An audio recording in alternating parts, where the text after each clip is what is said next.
Ako si Andrea, operator ng SP Divisoria. Nagamit ito ng 4 na araw na may total 47 meters. Ito po yung printer head. Ang ulit palit mo sa white, January 26, ang order po, December 2024. Ito po yung capping na may 60% good condition pa po. Head clean.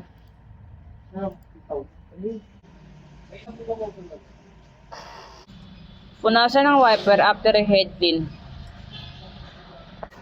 Nozzle check.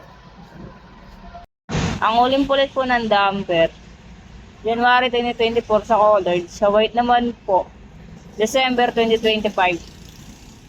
Ang waste tanking nalinis ng isang araw. Ito po yung ABR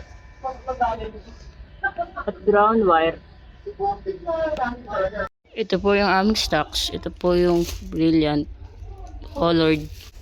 Ito po yung white ink. Ito po yung film at powder.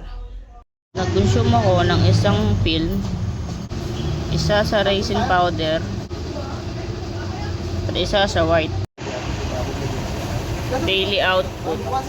Ito po yung physical inventory at daily checklist.